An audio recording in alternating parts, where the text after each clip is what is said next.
பூர்வ இல்லங்களில் இருந்து முன்னாள் ஜனாதிபதிகள் அமைதியாக வெளியேறினர் என்பதாக அதற்கு தலைப்பிடப்பட்டிருப்பதை நாங்கள் காணலாம். தினக்குரல் பத்திரிகையும் அதனை தந்திருக்கிறது.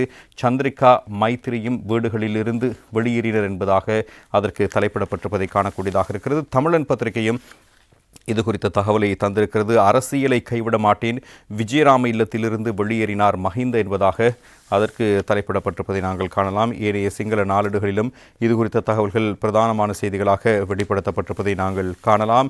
லங்காதீப பத்திரிகை பின்வருமாறு தந்திருக்கிறது. நில நிவசின் யன்ன சந்திரிகா மாச தெகாக் இல்லா என்பதாக அதற்கு தலைப்பிடப்பட்டிருப்பதை காணலாம். உத்தியோகபூர்வ இல்லத்திலிருந்து செல்வதற்கு 2 மாத கால அவகாசம் கேட்டிருக்கின்றார் முன்னாள் ஜனாதிபதி சந்திரிகா பண்டாரநாயக்க குமாரதுங்க என்பதாகவே அந்த செய்தியும் முன்னிலைப்படுத்தப்பட்டிருப்பதை நாங்கள் காணலாம். எனவே அந்த விடயங்கள் குறித்து இப்பொழுது நாங்கள் அவதானம் செலுத்தக்கூடியதாக இருக்கும். ஜனாதிபதிகளுக்குரிய சிறப்புரிமைகளை நீக்குவதற்கான சட்டமூலம் பாராளுமன்றத்தில் நிறைவேற்றப்பட்டிருக்கின்ற நிலையில் இதுவரை காலமும் உத்தியோகபூர்வ இல்லங்களில் வசித்து வந்த முன்னாள் ஜனாதிபதிகள் அவற்றிலிருந்து வெளியேறி தத்தமது சொந்த இல்லங்களில் குடியேறியிருக்கிறார்கள். அந்த வகையில் நேற்று வியாழக்கிழமை முன்னாள் ஜனாதிபதிகளான சந்திரிகா பண்டாரநாயக்க குமாரதுங்க, மஹிந்த ராஜபக்ச மற்றும் மைத்ரிபால சிறிசேனா ஆகியோர் இவ்வாறு உத்தியோகபூர்வ இல்லங்களிலிருந்து வெளியேறுவதற்கான நடவடிக்கைகளை முன்னெடுத்திருப்பதாகவே அந்த செய்தியும் சுட்டிக்காட்டுவதை நாங்கள் காணலாம். பல்வேறு முக்கியமான விடயங்களை இது வெளிப்படுத்தியிருக்கிறது. கொழும்பு விஜயராம மாவட்டத்தில் உள்ள உத்தியோகபூர்வ இல்லத்திலிருந்து முன்னாள் ஜனாதிபதி மஹிந்த ராஜபக்ச வெளியேறிய பொழுது ஆதரவாளர்கள் அங்கு கூடி கோஷம் எழுப்பியிருக்கிறார்கள். அதுபோலவே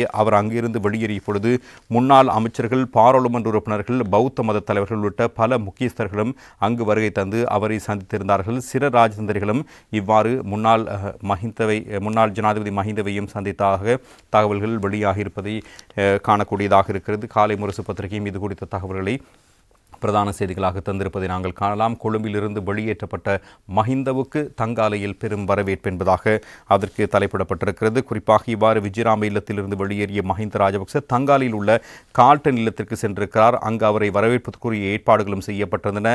அவர் வெளியேறிய போது ஊடகங்கள் அரசாங்கத்தின் இந்த நடவடிக்கைகள் குறித்து கேள்வி எழுப்பியிருந்தன. எனினும் அவர் பதில் எதுவும் கூறவில்லை. பின்னர் ஊடகவியலாளர் ஒருவர் அரசாங்கத்தின் இந்த தீர்மானம் நியாயமானது என கருதுகிறீர்களா என கேட்டபொழுது அது அரசாங்கத்துக்கு நியாயமானது, எமக்கு இல்லை என்பதாக அவர் சுட்டிக்காட்டியிருக்கிறார். இதேவேளை முன்னாள் ஜனாதிபதி மஹிந்தவின் பாரியாரிடமும் ஊடகவியலாளர்கள் கேள்விகளை எழுப்பியிருந்தார்கள். அவற்றுக்கு பதிலளித்த அவர், நான் எந்த சந்தர்ப்பத்திலும் அரசியல் பேசுவதில்லை என்று குறிப்பிட்டிருக்கிறார். அவ்வாறெனில் இங்கிருந்து கவலையுடனா வெளியேறுகிறீர்கள் என கேட்டபொழுது இல்லை மகிழ்ச்சியுடனேயே செல்கிறோம் என்பதான விடயத்தினை அவர் வெளிப்படுத்தி பேசியிருந்ததையும் நாங்கள் காணக்கூடியதாக இருந்தது. பிரதானமான செய்திகளாக அது குறித்த தகவல்கள் வெளியாக இருக்கின்றன. லங்காதீப பத்திரிகையும் அதனை பின்வருமாறு தந்திருக்கிறது. மஹிந்த கால்டன் நிவசட்ட ஷிராந்தி சங்வேதிவை என்பதாக அதற்கு தலைப்பிடப்பட்டிருப்பதை நாங்கள் காணக்கூடியதாக இருக்கிறது. எனவே அவர் உருக்கமாக இதிலிருந்து தன்னுடைய மனச்சாடல்களை வெளிப்படுத்தியிருப்பதாகவே லங்காதீப பத்திரிகையும் மஹிந்த ராஜபக்சனுடைய பாரியாருடைய நிலை தொடர்பாக தகவல்களை வெளிப்படுத்தியிருப்பதை நாங்கள் காணலாம். பல்வேறு முக்கியமான விடயங்களை மையப்படுத்தி நேற்றைய தினமும் ஊடகங்கள் பெரும் எதிர்பார்ப்போடு காத்திருந்தன. இவ்வகையான செய்திகள் வெளியாக போகின்றன. கொழும்பு தலைநகரில் வகையான குழப்பங்கள் எதுவும் வருவதற்கான வாய்ப்புகள் இருக்கிறதா என்ற பல விடயங்கள் முன்னிலைப்படுத்தப்பட்டிருந்த நிலையில்தான் இந்த விடயமும் பிரதானமான செய்தியாக இன்றைய தினம் பத்திரிகைகளில் வெளிப்படுத்தப்பட்டிருப்பதை நாங்கள் காணலாம்.